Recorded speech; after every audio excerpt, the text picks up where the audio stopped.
Ni ndani ya uwanja wa Jamhuri, makao makuu ya nchi ya Tanzania, Dodoma.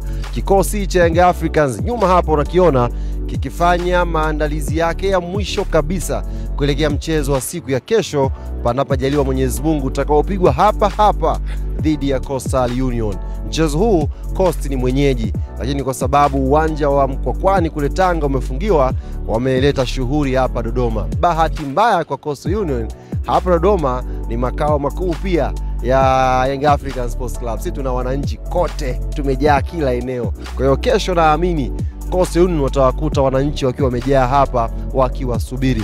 Timu nzima iko hapa, maandalizi yanaendelea. Kocha amezungumza vizuri kwenye mkutano wa waandishi wa habari.